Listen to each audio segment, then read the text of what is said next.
Hello and welcome. Coming up, what more can the government do to reduce poverty? The former Prime Minister Gordon Brown has a plan. Is Keir Starmer's European Union reset the start of a beautiful relationship with Brussels? I'll ask the EU's ambassador to the UK, Pedro Serrano. The government wants more disabled people in work. It's asked Charlie Mayfield to sort this. After the winter fuel U-turn, Anushka and Screeny will tell us what the next U-turn will be. The Prime Minister gave way on winter fuel, but there is growing pressure on welfare cuts too. I'll show you which constituencies are hardest hit. And throughout the show, two experts who are always you've got to be a certain age to understand that, but are never for turning. The SNP, Stephen Flynn, and the former Tory Education Secretary, Gillian Keegan.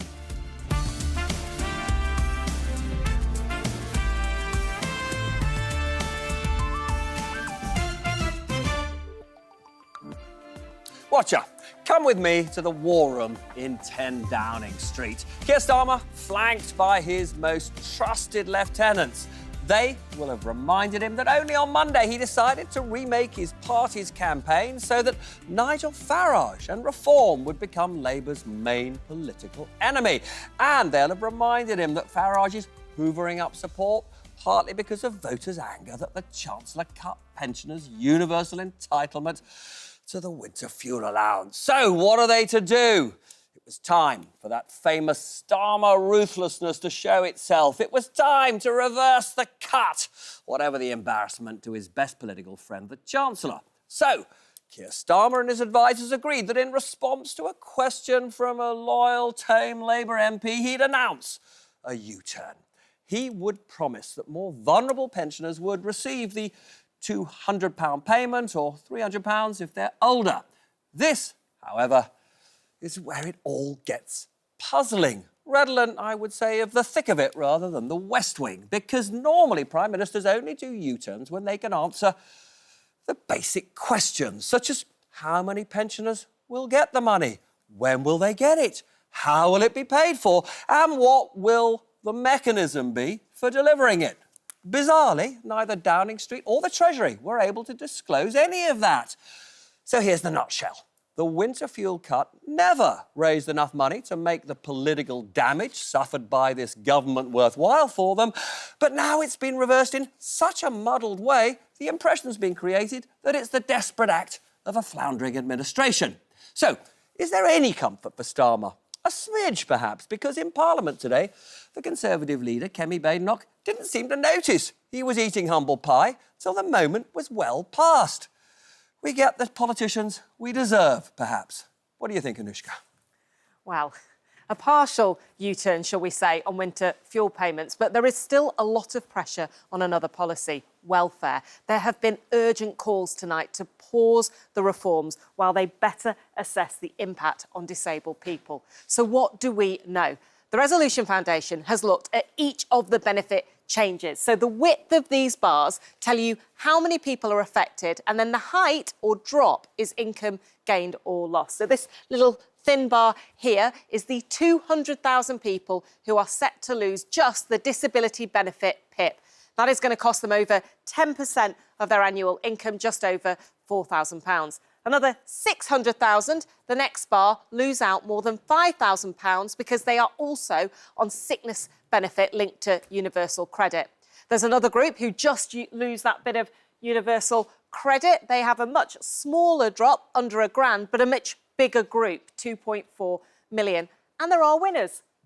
An even bigger group, 3.8 million, but with a much smaller rise, £265 a year. Now, the bit that is causing most concern among Labour MPs is that PIP, that disability benefit cut. Behind the scenes, MPs have been sharing a report from Health Equity North rating the impact on each English constituency. This shows you the worst hit 20 seats, and they are all Labour in the North West and the North East, with only one exception. Nigel Farage's Clacton is 11th. Right, absolutely gripping stuff, Anushka. Thanks so much. Stephen, I'm going to go to you. We saw this partial U-turn on the winter fuel cut. Do you think the Prime Minister will be forced to soften these disability reforms? There'll be a bit of a U-turn there at some point? I don't think he's got any choice, judging by the mood music in Westminster. His his MPs are angry and they're confused by the fact that he seems to be indicating that disabled people are in some ways work shy. They're not. These are some of the most vulnerable people in society and they should be getting the support that they deserve. But of course, it goes beyond the PIP. You're then talking about the two-child cap, you're talking about the WASPy women, you're talking about the broken promises on energy, as well as, of course, the winter fuel allowance. And I think you're right, actually, in your introduction to reference the fact that whilst the Prime Minister said he's going to do something, he's not actually outlined what it is he's going to do. We don't know how many people, when this is going to happen, whether it's going to be this year or next year. And that's in stark contrast to Scotland, of course, where John Swinney has said that he's going to be putting it back in place by St Andrew's Day this year for all pensioners in Scotland.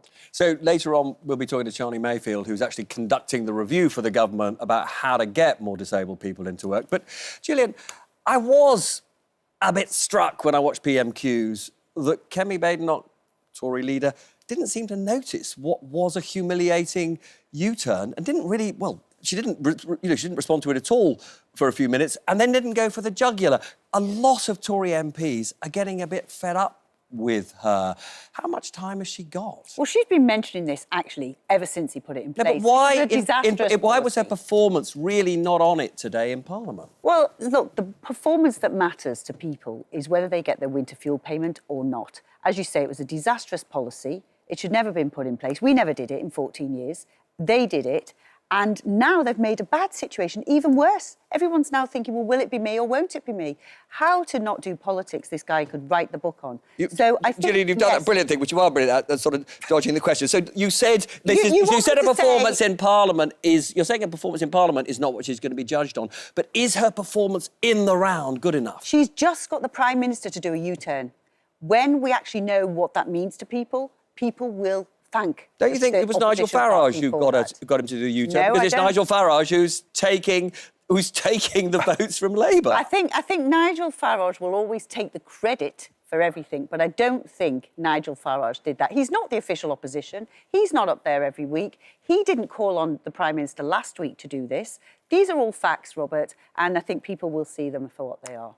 In fairness, I think it's probably the public who've gotten the Labour Party to do a U-turn here because it's the public and their MPs who gave Labour a crushing defeat in the local elections in England, and I think they're about to suffer one in the coming weeks in Scotland and a by-election up there too. But the interesting thing in this respect, and Gillian needs to forgive me here, is I've not actually heard Kemi Badenoch say whether she's in favour of returning it to all pensioners or not. I don't know what the Tory policy is in this respect. The only policy I seem to be clear on is the SNP, because we're the only ones who are talking about giving it back to everyone and doing it this year. Well, we do have a 14-year record on that, which is we paid it every year. Can I ask you a related question? We saw inflation rise above most people's expectations today. A lot of that is to do with increases like in water bills and energy that really hits people's living standards. Do you think, actually, in general, politicians have got a bit complacent about living standards? This is, again, front and centre of what's worrying people. Absolutely. The cost of living crisis is the #1 issue, and that has not gone away. But I thought it was particularly interesting that yesterday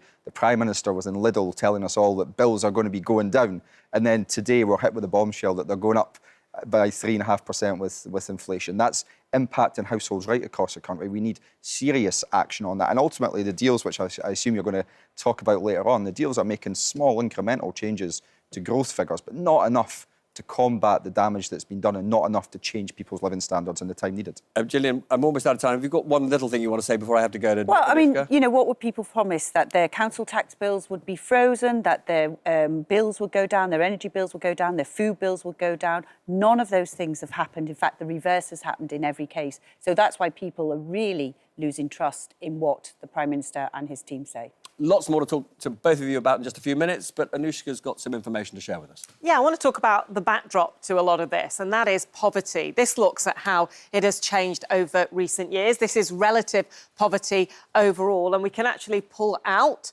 children in yellow and pensioners in red. Now, reducing these numbers was a driving mission of the previous Labour government, who came to power around here in 1997. The overall rate was 24% then, 29% for pensioners and 33%, a third of children. Now, those numbers did fall, particularly steeply for pensioners, and by 2010, their rate was 22%, but still 27% for children, and it has risen since. There is a lot of pressure now to act. And no wonder. This exclusive research from the Joseph Rowntree Foundation shows that the number of children in relative poverty amounts to 9 in every classroom of 30. That is almost 4.5 million children. And it is not set to fall, it is set to rise to 10 children in every classroom, or 4.7 million. And this hits larger families hardest. The poverty rate in families with 3 or more children is 43.6%, well above for smaller families. So no wonder there is talk about moving from a 2 to 3 child benefit cap. But JRF want the government to ditch the cap altogether. They say that would bring 340,000 children out of poverty by the end of the Parliament. Thanks, Anushka. So inevitably, that was what I wanted to talk to Gordon Brown about a little earlier. The former Prime Minister, I met him at a food and essentials bank. This is a service for people on low incomes. I met him in West London. When I interviewed him, I started by asking him what he means, Gordon Brown that is, when he says we are living through a child poverty emergency. I've been touring the country visiting what we've set up called multi-banks, which are designed to help people in the greatest of need. So we provide clothing, we provide bedding, we provide furnishings, we provide baby help, we provide toiletries. And what I've seen is a worsening of the position over the last, 5-10 years. Numbers of children in poverty, 4.5 million. Numbers of children in extreme poverty, 2 million. 1 million children tonight will try to sleep without a bed of their own. 3 million children are skipping meals. Now, we've got to do something about it, and that's why I welcome the government's child poverty review, and I welcome the fact that they're going to come forward with recommendations to do something about it. This is a situation we cannot allow to continue.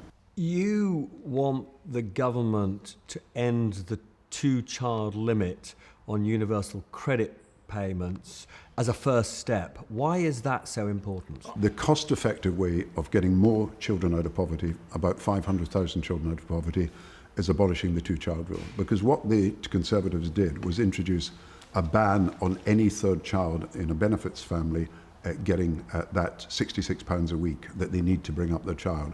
So if you're in a 2-child family, you get £132 a week, but if you're in a 3-child family, you only get 132, and that means that you've only got £40 or so to bring up the child. Now, that is unfair because it's discriminating against the third child, but it's also wrong because the reason that people are in poverty are not that people are feckless and work shy and not dependent. 70% of those who are in poverty, the children in poverty, are in working families where people simply don't earn enough per week to be able to bring up the children that they want to help. And equally, when it comes to the 2-child rule, 60% of children who are caught by the 2-child rule are in working families. And the others are basically families where someone's temporarily unemployed or sick or incapacitated for some reason, or mothers just can't afford the childcare that's necessary for them to be able to go out to work. So we were dealing with a wrong diagnosis of the poverty problem. Poverty used to be related to unemployment, it's now low pay, and we've got to do something about it to help those families who are bringing up children. And even if you want to lay down conditions for the receipt of that benefit, you can't allow the children to suffer, and that's the point, I think, of abolishing the 2-child rule. It's not been directed to the right problem because they've misdiagnosed the problem, but also people in working families should not have to go without for their children in that way when they're working all the hours of the week. On this proposal to abolish the 2-child rule, do you get a sense that Keir Starmer and Rachel Reeves are listening to you? Well, we're publishing polling this week that says that 75% of Labour supporters and 75% of potential reform voters from Labour believe that this is the cost-effective way of reducing child poverty. We should do it. So you're saying to Keir Starmer, he's got to hear, because this is a way to reverse his unpopularity? It's a way to reverse a wrong that was done by a previous government that's been inherited by this government, and where there's a child poverty review that can do something about it. But remember, Reform wants to abolish the 2-child rule. The Liberals want to abolish the 2-child rule. Many Conservatives want to abolish the rule that they introduced. The Nationalists want to do it. So it is a question of a consensus building up. And it's not just, about the 2-child rule, it's about child poverty. If you've got a measure that is pushing more and more children into poverty every year, and that's going to happen because of it until 2035, then you've got to do something about it. So we've talked about your ambitious plans to combat child poverty. Now, is it basically your view that if this government is going to have the social impact that you feel is important, taxes have just got to rise a bit? No, I'm proposing two levies that are within the government's manifesto because they don't break the fiscal rules and they don't break any tax promises. One is very straightforward. It's on gambling. Online gambling has been undertaxed. It's highly profitable. We don't even have a tax rate similar to Delaware, which is a tax haven in the United States of America, and we're way below the European level. So I think about 3 billion can be raised because online gambling has just exploded. And the second is the banks. The banks are being paid interest for holding money at the Bank of England. It doesn't happen in Switzerland, doesn't happen in the European Union, didn't used to happen in Britain, and I do think that that's an extra bonus that is added to the 50 billion of profits that the banks are making this year. So you could use the bank levy, which is 3%, and it used to be 8%. You could use tiered reserves at the Bank of England. You could look at other ways, but it does seem to me that the banks could pay that kind of contribution to solving the problem. And I would like to see it earmarked. I would like to say we are solving a big problem of social division in our country that affects the banks, affects everybody, and we're doing it by a levy on gambling and a levy on the banks. Now, there is also pensioner poverty. One of your achievements is you actually created the winter fuel allowance. Universal entitlement to that was abolished by Rachel Reeves and Keir Starmer, one of the first things they did. They have now announced today at least a partial U-turn on the abolition. Are you relieved they've done that? I think this fairness guarantee is what really has got to be brought in. What do you mean by that? I mean that if pensioners are being pushed into poverty as a result of some change that the government has made, they've got to ensure that they can keep these pensioners out of poverty. And if, as a result of the winter allowance, some pensioners have been pushed into poverty, then we've got to do something about it. And so they've done the right thing today by announcing at least a partial. Yeah, and as Keir has said, as the economy improves, then the benefit must go to the people who are in greatest need of help. And clearly, the level at which it was set was something that it was not popular at all in the country. And I'm sure that Keir Starmer will want to sort this out. But can I just ask you on that? I mean, because, you know, as a reporter, editor at the time, I lived and breathed your time as Chancellor. I'm slightly struck that they've done something that I don't think you would ever have done, which is they've announced a U-turn without explaining what that U-turn is. They haven't given us the detail. And I think for millions of people, that's unsettling. Well, I think they'll announce something very quickly. I mean, I don't think they're going to wait till the budget until they announce a change. But he just said he is going to wait till a so-called fiscal event. He is. That's not sustainable, is it? Yeah, but I mean, if it's going to change for next winter, as you know, a decision has got to be made pretty soon because the payments start being made in, I think, October, November. So you're going to have to make a change pretty soon. And I'm sure that Keir would not have announced something today if he didn't have a plan about how to achieve it. Now, finally, another issue we'll be talking about on the programme tonight is the government's so-called reset with the European Union. An important element of that is the reduction of trade barriers for farmers, for food producers. It does require the UK to take rules and standards from Brussels. Even so, that deal only gets back about a 20th of the income that the country has lost as a result of Brexit.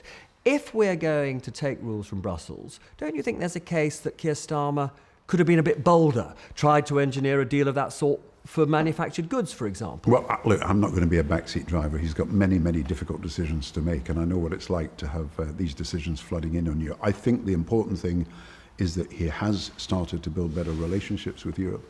I think the important thing is we've made some progress on trade. As you know, trade with Europe is about 45% of our exports and imports. Trade with America is about 15%. So Europe is incredibly important to the standards of living. So you'd hope he would be a bit more ambitious. Standards of living of people in this country. And I think you've got to abide by his promises in his manifesto. He's not going to change these. No, but I'm not asking him to break his... You could do a goods deal without breaking his manifesto promises. I think the key thing on Europe is let's see how this works. Let's see if it's going to cause friction and problems with the European Union. And let's see if we can actually make progress on what we've agreed to do. And then let's look at it again. Gordon Brown, as always, very good to see you.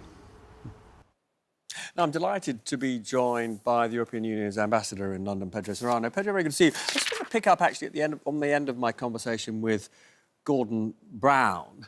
I pointed out that the trade deal that the Prime Minister has done actually increases British national income, GDP, by a tiny amount, much less ambitious than the deal that Theresa May negotiated with the EU back in 2018. Now, Parliament rejected that, but that was the deal on the table. That deal doesn't break any of Labour's manifesto red lines. So do you think, actually, this government could have been more ambitious in its negotiations? I think we have a good deal. I think it has been hailed by leaders as a new era in the relationship, a new chapter, definitely, that is open. But is it a first chapter of a progress towards something a bit more ambitious on both sides? I think it is ambitious. I think just agreeing an SPS agreement is going to take a lot of work, and good work. I think both sides are committed to it. When will we get the detail of it then? When will it be implemented? It will be implemented as swiftly as possible. What does that mean? You tell me. I mean, what does it mean? Both sides will start working very quickly to implement that and to implement many of the other elements that have been agreed on Monday. It's a roadmap that sets really a new relationship for EU-UK relations. It is building also in a new vision for the relationship, and I think that's also an important part, a vision that takes into account that the world has changed and that we need a stronger, more united Europe for prosperity, for security, for defence. And that's what the deal is about, and it's a first very important chapter, I would say. It's the first chapter. And do you actually think, therefore, in a way, my suggestion that he could have been bolder is wrong, that basically there are so many sort of Brexit scars on both sides that you've got to start modestly? I wouldn't say that we're starting modestly. I consider that it is. Well, we are in economic terms. Honestly, £9 billion by 2040 in terms of additions to our economy. It's trivial. It's a rounding error. Well, I don't know what figures you're handling. These are the government's own figures. OK. Well, I heard higher figures than the £9 billion that you mentioned, perhaps, but or They're maybe not the official figures. Okay. Is all I can tell you. Well, then that's fine. £9 billion official figures. It is an important, nevertheless, progress. And that's not the only thing that is moving. Not only the SPS. There's also agreement to cooperate on defence industry. There is agreement to cooperate on energy, which is very important, and electricity, and with the possible opening of the market of. Pedro, I've got to cut you off just briefly because we've got to go to a break. There's tons more I need to put to you. So don't go away because more from the EU ambassador, and we will be talking about that very contentious deal to cut disability benefits. Come back in a minute or two.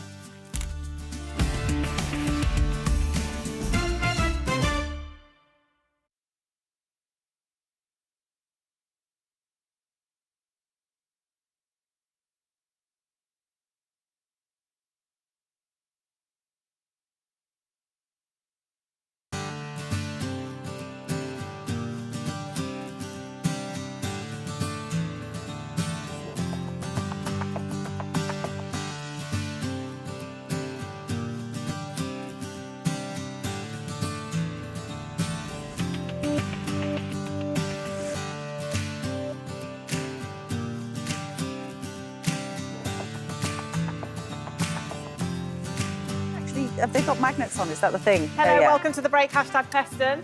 In the name of the madness of Peston, we have a game to do with fish, because fish is a little bit controversial, or not, depending how you see it. What you need to do is fish for a little fish, get a number, and the number equates to a question that I'll give you. Gillian, on you go. OK. A seahorse, number 31. Number 31. Wow, here we go. You ready? You ready? Yep. OK. What 3 species of fish do Europeans consume the most? Oh, well, it'll be different by countries, but This you've is aggregated a- it all up, Yeah. and I could obviously only know because I haven't been to them all. I guess there'll be a cod in there. There's a cod. Yeah. I guess there could be a haddock in there, possibly. No. Salmon, because it's Correct. big Scottish export. Scottish salmon, we meant actually Yeah. Scottish salmon. And then some sort of seafood, or are you including seafood as well, or is I it don't know just if we are, fish? but no, just fish. Whiting, no. It's one that goes funny when you put it in a tin.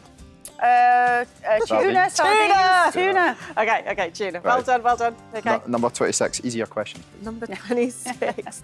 Which EU country has the highest fish consumption per capita? Spain. Close, but no cigar. Yes. I said Spain. You said Spain.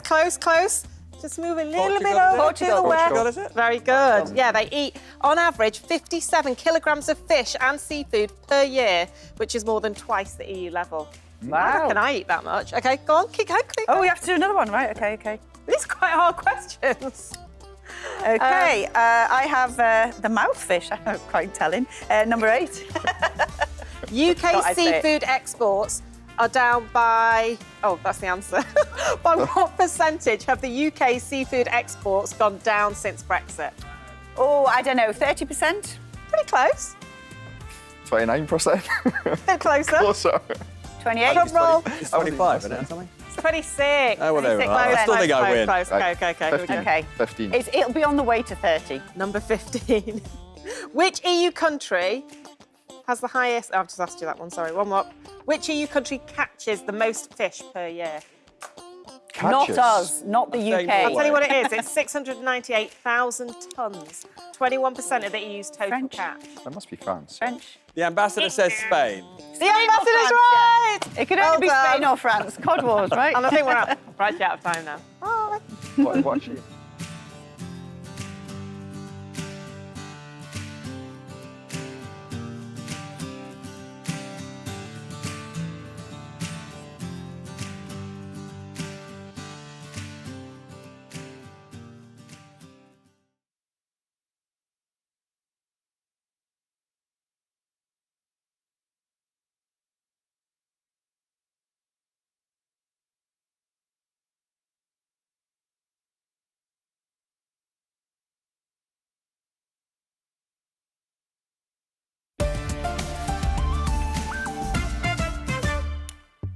Welcome back. Now, just before I return to my interview with the EU's ambassador to the UK, Pedro Serrano, Anushka's going to share some essential information.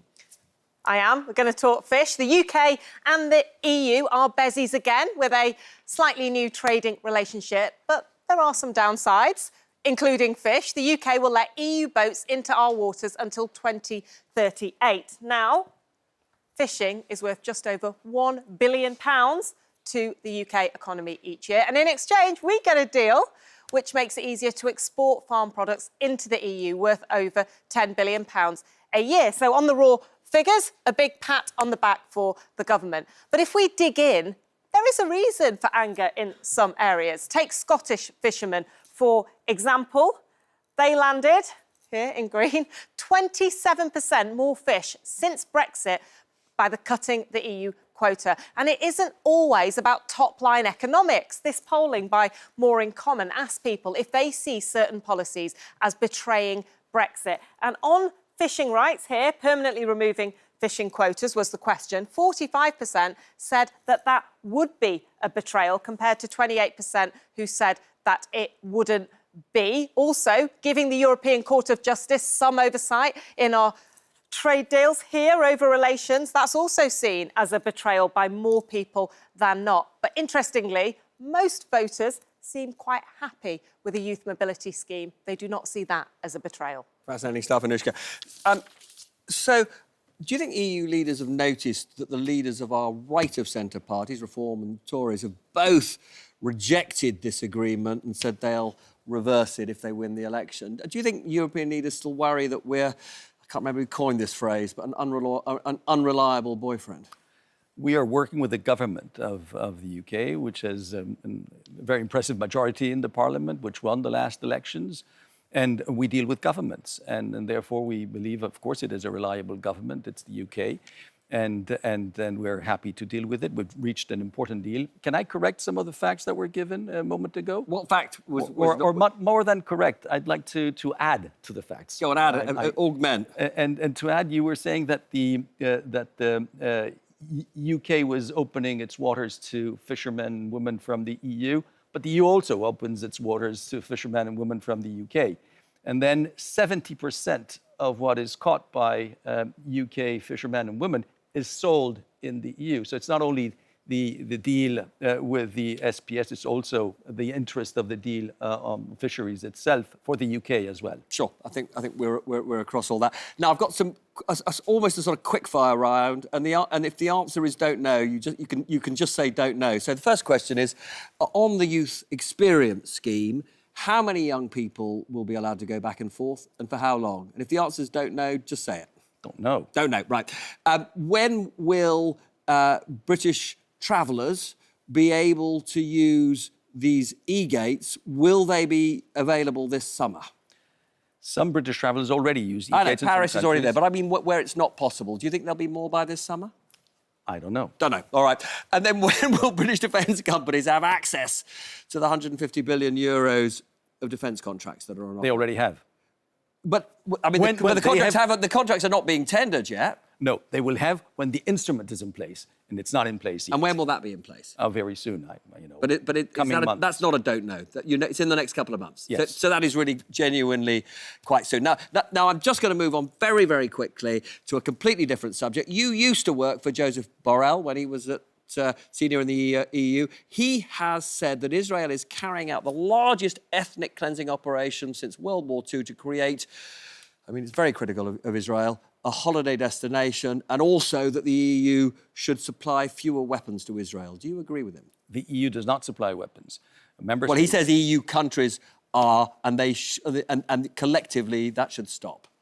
Okay, those are decisions that member states of the European Union will consider, as those that do supply weapons to Israel will have to consider, as is the case for the United Kingdom. Do you agree with his critique? Are you as critical of Israel as he is? The European Union is very critical with the present situation. I think most leaders have pronounced themselves. They declared the situation catastrophic and unacceptable. They're asking Israel to resume humanitarian aid immediately, and not just a few trucks, but to the scale that is necessary. And this was discussed also in the Foreign Affairs Council yesterday.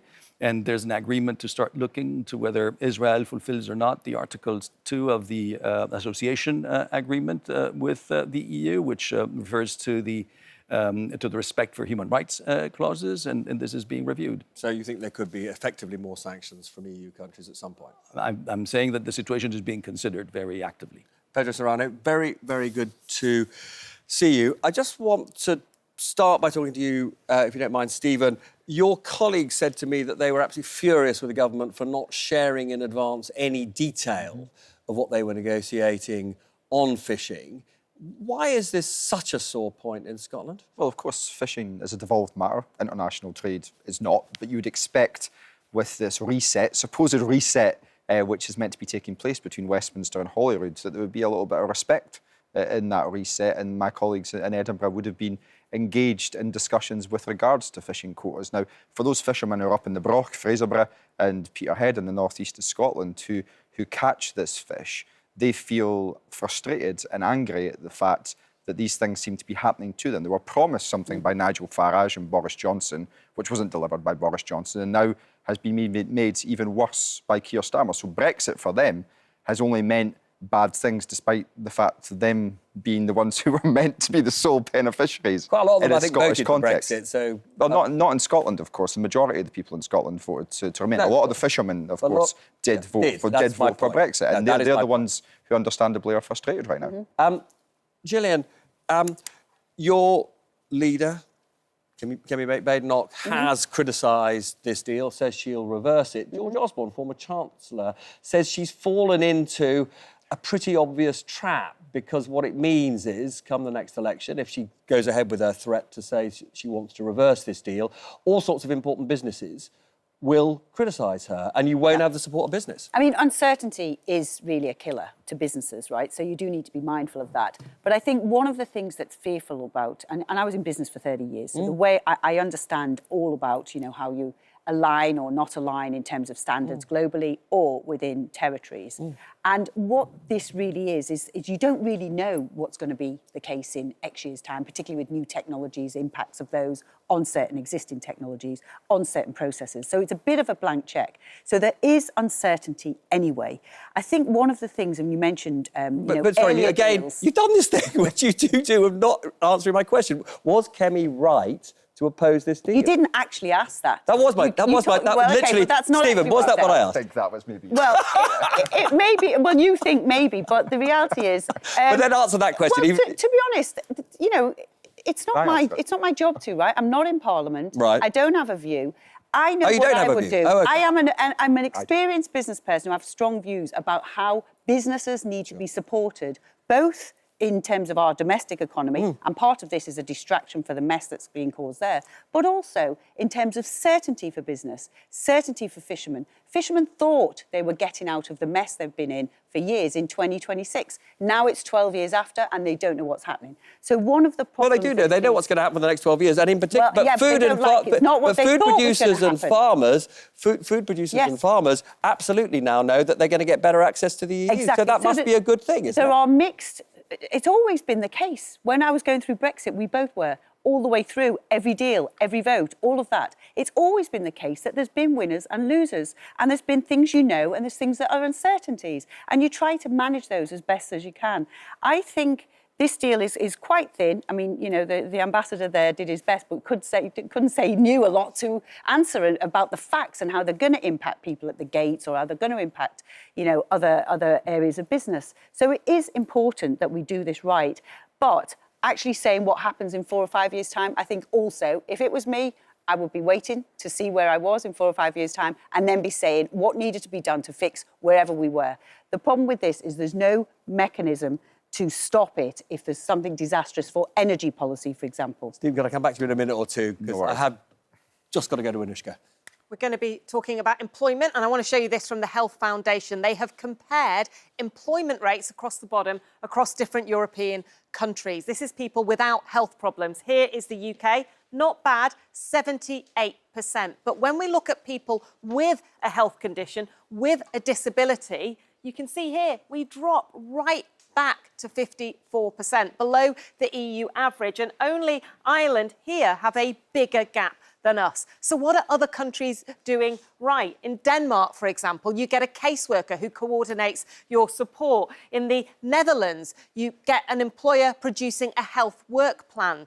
And there is another issue, arguably, as well, and that is sick pay. This looks at 2 weeks off sick. How much do you get? Here in the UK, it is a minimum £118.75 a week. That is 13% of the average income. The OECD average is 65% here. And some countries down here allow you to keep all your pay.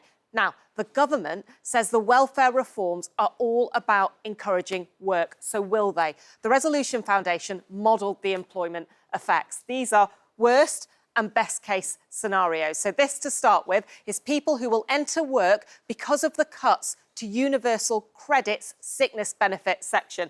They think that will be between 34 and 50,000 extra jobs.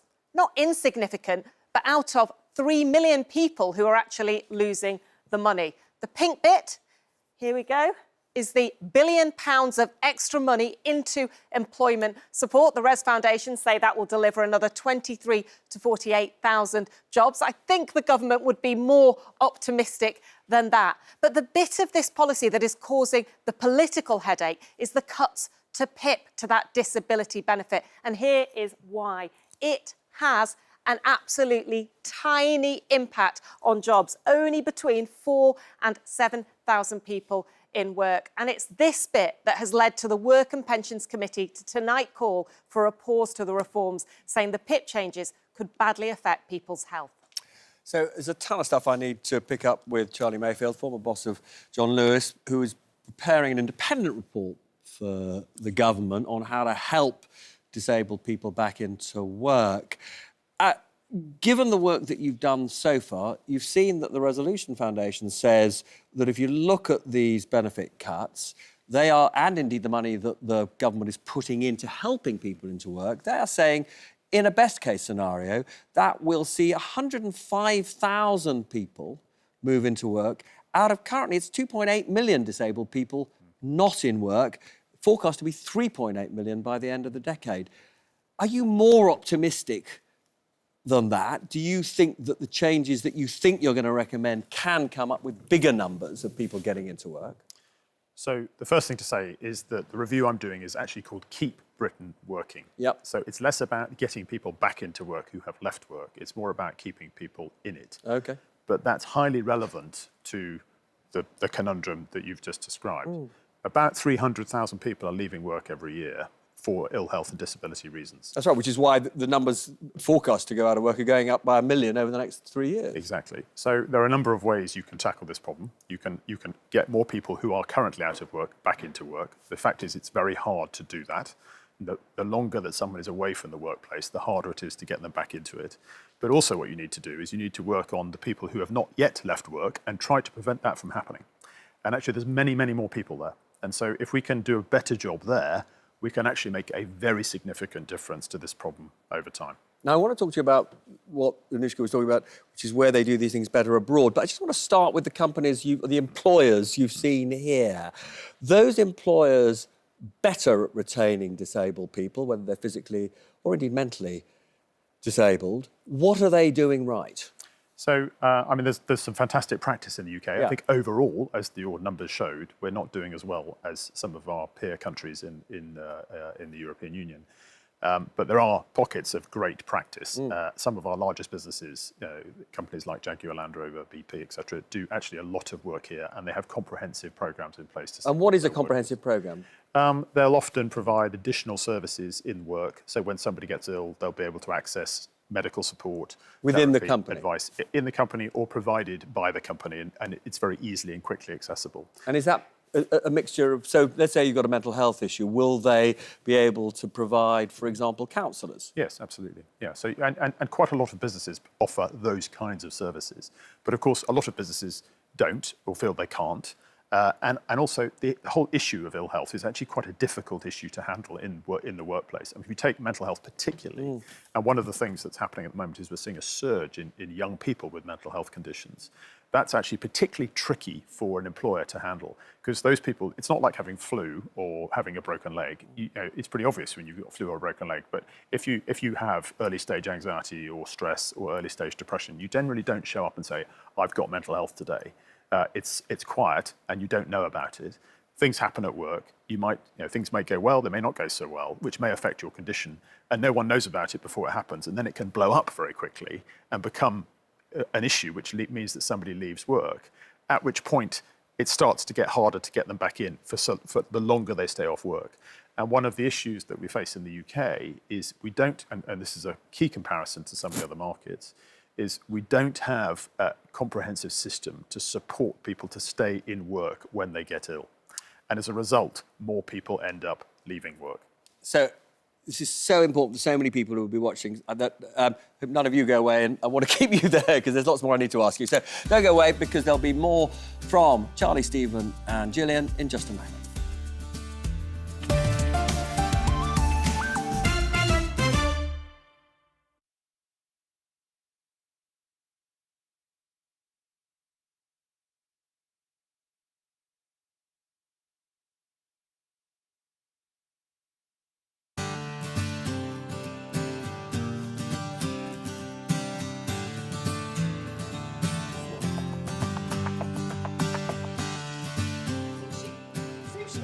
Are we playing a game They're again? already playing. Give me a break. Right, hashtag Peston. Here's the break. It's fill in the blank. I love this. OK, here we go. Japanese minister resigns after saying he's never bought. Gillian thought sushi, which I thought was a pretty good guess. It's wrong, though. I have no idea. Do you know? Government bonds. Stocks in Hitachi. Right. Very good, very good. What did you say? Rice. Right. You're right. Hey! There you go. Japan's agricultural minister has resigned after saying his supporters always gifted him rice, so he doesn't have to buy it himself. Another freebie. But the country is What a dealing with scandal. shortages. Oh, my God. OK, how can they afford to go private? Critics question why middle-class family welcome new arrival Evie in 5,900 a night Lindo Wing, where Kate Middleton gave birth. What?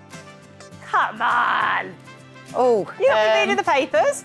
I haven't seen that one, no. It's a very famous middle-class family. It's a family that make me feel less sufficient as a parent, because they always resolve their problems well. No? Oh, Peppa Pig! Oh, okay. Everyone's missed it. It was Peppa Pig. Blank, why are teens, Swedes and footballers getting hooked? I don't know, but I don't think the Swedes are going to be happy. I think you have to be I had careful something here. in my mind there, but I'm not we all saying it worked on out this. that I'm not that in saying your it. mind was not gonna. Something on TikTok. I'm like sniffing because it's a bit sniffy. What is it? What is it? Not back to fish, are we? Oh, is it? apparently What it goes is in my it? mouth. Snuff? That shows how cool I am. White snuff It's Oh. white- what's Oh, that white is- stuff? oh. Snuff. is newer Yeah, and that's what I was tobacco-free. thinking Is it the of, thing you put in your The cheek? snooze, Yeah, that's It's yeah. the booming tea on bag. social media. Yeah. 1/5 of professional players are using it regularly because it improves their game. And apparently it's like loads of stuff in there. So it's the Oh. pouch thing. Is it? Yeah. Yeah. Yeah, don't do it. It's No, bad. I'm gonna- Just No, say no. no. No, I'm Right, not gonna- we need to eat more dessert. Gap crushing the hospitality industry. Yeah. Dieting. Close. It's something Ozempic. I would be evangelical Ozempic, about, but I'm not Ozempic. actually on it. Ozempic, Yeah. correct. Restaurateurs and chefs are worried about more diners. Skip mains, drink less. Do you drink less as a result? I definitely don't do dessert. Are you on it? No. Oh, sorry, I don't know if I Try should not ask to be that. on it. Belgians accused of stealing blank from Dutch blank. Chips from Dutch something or other. Very good, this one. Very good. What might the Belgians want from the Dutch? Tulips. No. Frites. No. Um, No. Belgians are accused of stealing wind from Dutch turbines. oh. How can one? What's happened to their steal own wind? I don't understand What's happened it. to their own wind? Some wind farms in Belgium are said to be taking up to 3% of generating power from Dutch installations. Oh, and we've just signed up to They've align been to it all. hacking into them, have they? I mean, I need to understand that one better. I'll be honest.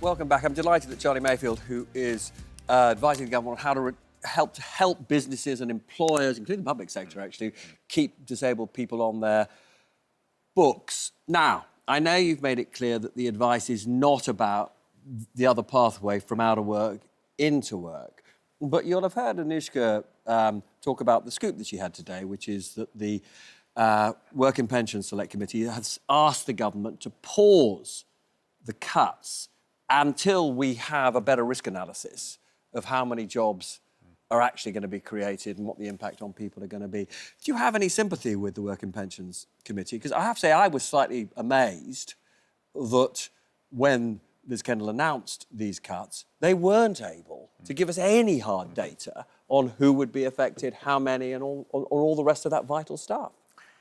Well, I'm not No. reviewing or involved with anything to do with the benefit reforms. Yeah. What I think is clear is that any cuts to benefits are always difficult politically, and I think we're seeing some of that playing out. But I also think, given the situation the government is dealing with, both the increases that have happened in the number of claimants and the projected increases, I think it's probably fair to say that any government, any responsible government, needs to be looking at this and needs to be taking action on it. So I don't think it's surprising that the government is taking action on that issue. But if we look at the international comparisons, and you've been touring the world looking at how other countries do this, I think I'm right in saying in a country like Denmark, what is it, the participation rate from disabled people in work is 80%? Yeah, And for us- it's about 77%. 77%. So it's much higher. And in this country, depending on how it's measured, Yeah. it's down at about 44, 45%. So So there's is an there enormous any gap. chance that we can narrow that gap, significantly? I think there is. And again, my review is looking at people who are disabled, but also just generally ill, ill health in Yeah. the workplace. So it's both sides. I do. I mean, an example is actually, we also went to the Netherlands. Yeah. And in the Netherlands, what they had in the late 90s, they were talking about a crisis of participation or crisis of people going on benefits. And over a period of about 5 years, they more than halved the number of people who were flowing out of the workplace and onto benefits. And they've actually sustained that level ever since then, since about 2005. It's only blipped up very slightly towards the end, but they're still about 40% below the level that they were at in 2000. So, and that happened through a coordinated series of action around labour market policy to achieve change. And I think it's And what it's sort of certainly things that did they do that we could replicate? Well, I think this is where you have to be very careful in making simplistic comparisons between countries because they're so different in so many ways. And we saw some very useful things that in Denmark and in the Netherlands. But I think if I was going to give you a simple answer to it, I would simply say that if you think about this whole territory, you can invest time and money in keeping people in work and preventing them from getting ill. You can invest time and money in rehabilitating and getting them back to work when they're ill. And you can spend money on people who are then out of the labour market and receiving benefits.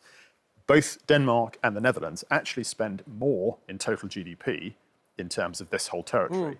But the difference is that they spend more. Where do they spend it? They spend more in the first two and relatively less in the third. We are in a situation where we're spending a lot in the third.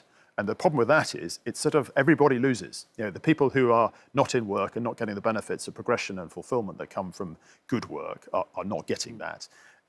Employers are losing out on key people in the workplace, which we need.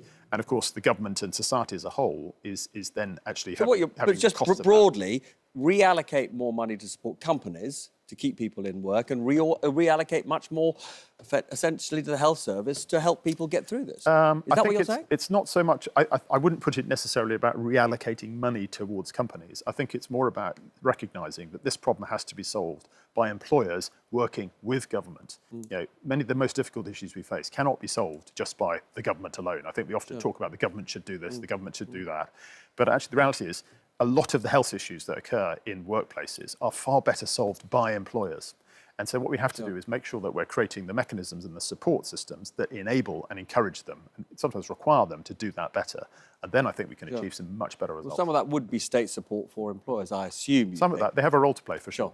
And so, Stephen, I hope you don't mind me mentioning this, but we had a conversation not that long ago about your disability. But you now have a hugely active working life. Some would say you're hyperactive. What do you think helped you most, as it were, to, keep yourself, not just keep yourself in work, but, actually thrive? Yes, so many of your viewers won't know, but I was physically disabled for 18 years, from my teens until just a few years ago when I was given a hip replacement by the NHS, which transformed my life. A lot of my decision-making when I was younger was shaped by the fact that I walked on crutches. I should have had two, but I walked with one. And the people who I worked with were very accommodating, whether that was in Tesco, whether that was in offices. I worked thereafter, but I always made a significant effort to try and keep myself as fit as possible, which is really hard when you're disabled. And it's why I get very frustrated at the narrative in Westminster around disabled people and this suggestion that they're work shy. Being physically impacted in your ability to do something has a huge impact, not just on your physical health, but your mental health, your ability to work. And we should be supporting these people, not pushing them down. And Gillian, you were mentioning that you were mental health minister for a period. What more do you think both government and employers can do together to help people who, Charlie, eloquently described, start to suffer from whether it might be anxiety or stress, and unfortunately their condition doesn't get picked up until they feel unable to work? Yeah, well, there's been a lot of work done on disability, so disability confidence schemes that have been going on for years and have had really good impacts. There has not been the same focus on mental health. So when I was mental health minister, we had a joint group that was set up with the DWP looking at all of the right interventions. For example, NHS talking therapies. Most people don't know that you can self-refer. They're free. You can self-refer to those. A lot of people don't even know about them. So making sure that there was awareness, but also specific support. As a business person, obviously employing thousands of people over the years in many different countries, the key thing is to make sure that when people get up in the morning, it's your job as a leader that they jump out of bed excited about going into work and feel supported in work. And you have to have that at the front of your mind because it is very competitive to get people, to train people, to keep people. So businesses are hugely vested in this, and I think businesses would look to support this. But we're all learning a lot more about mental health, and post the pandemic, it's obviously had a huge rise. So thanks to all of you. You've all been absolutely amazing. Now that's it. While the rest of us were working, Nigel Farage has been sunning himself. We're not bitter. We're just taking our own 1 week break next week. See you in a fortnight. Goodbye.